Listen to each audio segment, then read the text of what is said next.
Everyone, welcome back to today's video. So guys, आज की video होने वाली है बहुत ही ज्यादा इंपॉर्टेंट, जो कि है हमारे पास एक बहुत ही क्रूशियल टॉपिक पे, जो कि आजकल बहुत ज्यादा ट्रेंडिंग में है। तो गाइस, आज की वीडियो होने वाली है फॉरेक्स ट्रेडिंग के ब्रोकर के ऊपर। तो हाँ गाइस, आप देख सक रहे होंगे कि हमारे पास इंडियंस काफी ज्यादा अट्रैक्ट हो रहे हैं फॉरेक्स ट्रेडिंग के ऊपर। तो इस टॉपिक पे वीडियो बनाना बहुत ही ज्यादा इंपॉर्टेंट हो गया था। तो गाइस, अगर हम कोई भी यहाँ पे अपॉर्चुनिटीज वगैरह देखते हैं अगर फॉरेक्स ट्रेडिंग में, तो सबसे पहले अगर हमें इन्वेस्ट करना हो वहां पे, तो हमें एक ब्रोकर चाहिए होता है जिसके थ्रू हम वहां पे इन्वेस्ट कर सके।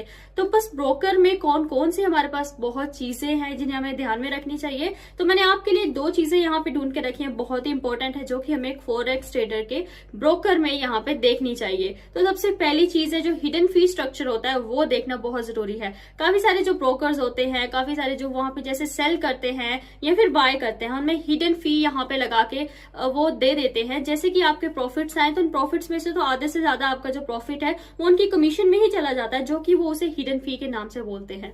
तो गाइस, मेक श्योर कि जो ब्रोकर है आपको उसका सभी का फी स्ट्रक्चर आपको पता होना चाहिए, बिल्कुल ट्रांसपेरेंसी होनी चाहिए आपके ब्रोकरेज में। अगर मैं और चीजों के बारे में बात करूं तो सेकंड चीज हमारे पास जो है, हमारे पास यूजर इंटरफेस। ब्रोकर का यूजर इंटरफेस कैसा है, कैसा उसका कस्टमर सपोर्ट है, कैसे कैसे वो हमारी प्रॉब्लम्स को यहाँ पे सॉल्व करता है, और कैसे कैसे वो अपने प्रीवियस क्लाइंट्स के थ्रू यहाँ पे वो चीजें इससे उनसे इंटरफेस और उनसे इंटरेक्ट कैसे करता है, और कैसी कैसी हमें प्रॉफिट्स वगैरह काफी सारी चीजें, हमारी ट्रांसपेरेंसी कितनी है उसमें, वो सारी चीजें हमें देखनी चाहिए यूजर इंटरफेस पे। तो मेक श्योर जब भी आप अपना ब्रोकर चूज करें, एक यूजर इंटरफेस अच्छा होना बहुत ज्यादा। तो गाइस, मैंने आपको बता दिया कि फॉरेक्स ट्रेडिंग में कौन कौन से यहाँ पे चीजें जरूरत होती है, क्या क्या होती है फॉरेक्स ट्रेडिंग, कौन कौन सी चीजें होती है यहाँ पे। लेकिन अब आप पूछ रहे होंगे कि कौन सा फॉरेक्स ट्रेडिंग प्लेटफॉर्म हमारे लिए अच्छा है। तो मैं बात कर रही हूँ यहाँ पे IQ इन्वेस्ट के बारे में। बहुत ही बढ़िया ब्रोकर है, एक प्लेटफॉर्म में all in one trading platform मिल जाता है आपको ये IQ invest. And IQ invest चलाने में भी बहुत ज्यादा इजी है, और यहाँ पे आपको 24/7 का कस्टमर सपोर्ट देखने के लिए मिल जाता है, जो कि आपको बहुत ही अमेजिंग, आपकी जर्नी को अमेजिंग बना देता है। तो गाइस, अगर आप नए हैं तो यहाँ पे आपको $10,000 यहाँ पे डमी अकाउंट में मिल जाता है, और यहाँ पे आप इसको यूज कर सकते हैं अपनी ट्रेडिंग जर्नी को सीखने के लिए। फ्री ऑफ कॉस्ट आपको मिलने वाले हैं साइन अप करने के बाद। एंड अगर यहाँ पे आप देख सकते हैं तो ट्रेडिंग में काफी सारे रिस्क भी इन्वॉल्व होता है, तो आप पहले इसके सीखिएगा, फिर उसके बाद ही इसमें इन्वेस्ट कीजिएगा और आप अपनी जर्नी को स्टार्ट कीजिएगा। ऑल्सो यहाँ पे बाय एंड सेल करना भी काफ़ी आसान है, और डिपॉजिट और विड्रॉल भी आप बिना किसी परेशानी के कर सकते हैं बाय जस्ट यूजिंग UPI। हर एक तरीके से आप यहाँ पे इन्वेस्ट कर सकते हैं। आपको यहाँ पे स्ट्रेस फ्री ट्रेडिंग रहने वाले, और फिर भरोसा कर सकते हैं। साथ ही साथ में यहाँ पे 200 से ज्यादा यहाँ पे आपको एसेट सीखने के लिए मिल जाते हैं, जो कि आपके पोर्टफोलियो को डाइवर्सिफाई करने वाले हैं। बिल्कुल स्ट्रेस फ्री ट्रेडिंग के साथ साथ आपको यहाँ पे काफी सारी चीजें देखने के लिए मिल जाती है, जिन पर आप भरोसा कर सकते हैं। 2 लाख से ज्यादा यूजर्स यहाँ पे ऑपरेट कर रहे हैं। तो अगर आप भी इसमें इंटरेस्टेड हैं तो आज ही सिर्फ 600 रुपये से शुरुआत करो और विद IQ इन्वेस्ट और मैसिव प्रॉफिट कमाओ। लिंक आपको डिस्क्रिप्शन में मिल जाएगा, ज्यादा जरूरी है।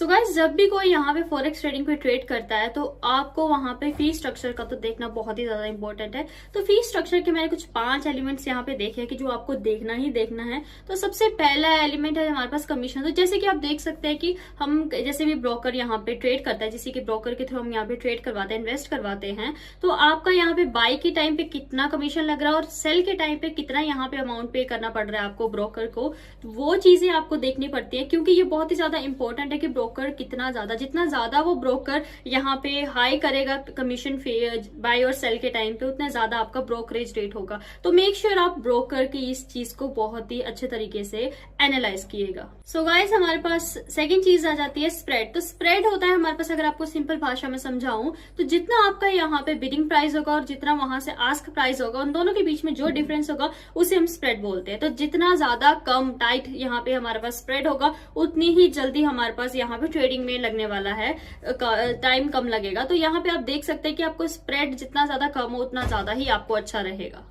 सो गाइस, हमारे पास नेक्स्ट आ जाता है स्वैप। तो स्वैप क्या होता है वो आपको बताती हूँ। तो जैसे कि अगर आपने कोई भी यहाँ पे इन्वेस्टमेंट ली, तो ओवरनाइट आप इसको कैरी कर रहे हैं और अगले दिन भी आप इसको थोड़ा बहुत कैरी कर रहे हैं थोड़े टाइम के लिए, तो उस टाइम के लिए जो हमारे पास अगर हम ब्रोकर हमारे पास ये स्वैप करते हैं तो उसके कितने पैसे ले रहा है, तो ये मेक श्योर करें कि आप उसको जरूर देखें कि वो स्वैप के कितने ज्यादा पैसे ले रहा है। नेक्स्ट आ जाती है हमारे पास इनएक्टिविटी फी। तो इनएक्टिविटी फी क्या होता है कि जैसे कि हमने अपना अकाउंट ओपन कर लिया किसी भी एप्लीकेशन में, और अकाउंट ओपन करने के बाद हमने कोई भी इन्वेस्टमेंट नहीं की, कोई भी ट्रेडिंग नहीं की, तो उस अमाउंट पे, जो कि हमारे पास टाइम रहेगा कोई अकाउंट ओपनिंग के बाद, जहां हम ट्रेडिंग नहीं कर रहे हैं, इन्वेस्टमेंट नहीं कर रहे हैं, तो उस टाइम के लिए कितना चार्ज हमें ब्रोकर डालता है कि आप ट्रेडिंग नहीं कर रहे हैं तो उतना चार्ज आपको फी पे करना पड़ेगा। तो मेक श्योर कि आप वो वाली ट्रेडिंग का जो हमारे पास चार्ज है, बिल्कुल इनएक्टिविटी फी, वो बिल्कुल ना के बराबर होनी चाहिए या बहुत ही ज्यादा कम होनी चाहिए। तो मेक श्योर आप वहां पे देखिए, क्योंकि अगर आप जितना ज्यादा कम हमारे पास यहाँ पे होगा या ना के बराबर हमारे पास चार्ज होगा,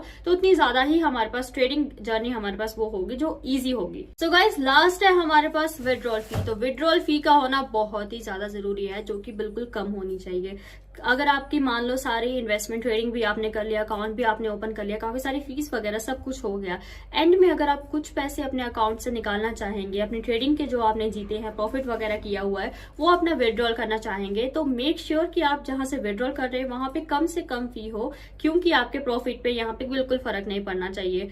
आप मेक श्योर करें कि जहां पे हमारे पास बिल्कुल कम से कम फी हो, वही ज्यादा ब्रोकर हमें बिल्कुल बेनिफिटेड देगा, उससे हमारे प्रॉफिट में कोई भी ज्यादा यहाँ पे नुकसान आने वाला नहीं है। तो मेक श्योर आप विड्रॉल फी के तरफ ध्यान दें, और मेक श्योर कि आप इन सारी चीजें जो कि मैंने आपको हिडन फीस के बारे में बताया, इन 5 के बारे में बिल्कुल अच्छे तरीके से यहाँ पे करें। अगर आपने इन 5 तरीकों में यहाँ पे ध्यान दे दिया, तो आपकी ट्रेडिंग जर्नी बहुत ही ज्यादा आसान होने वाली है।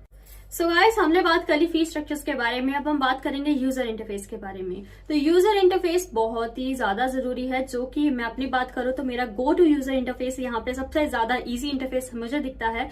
अगर आप भी अपने एसेट्स और अपने पोर्टफोलियो को बढ़ाना चाहते हैं तो आपको लिंक डिस्क्रिप्शन में मिल जाएगा। आप यहाँ पे लिंक डिस्क्रिप्शन में दिए गए, आप इसको ओपन कर लेना, एंड इसके बाद यहाँ पे अपनी ट्रेडिंग जर्नी स्टार्ट कर लेनी है। तो थैंक यू फॉर वॉचिंग, आज के लिए इतना ही।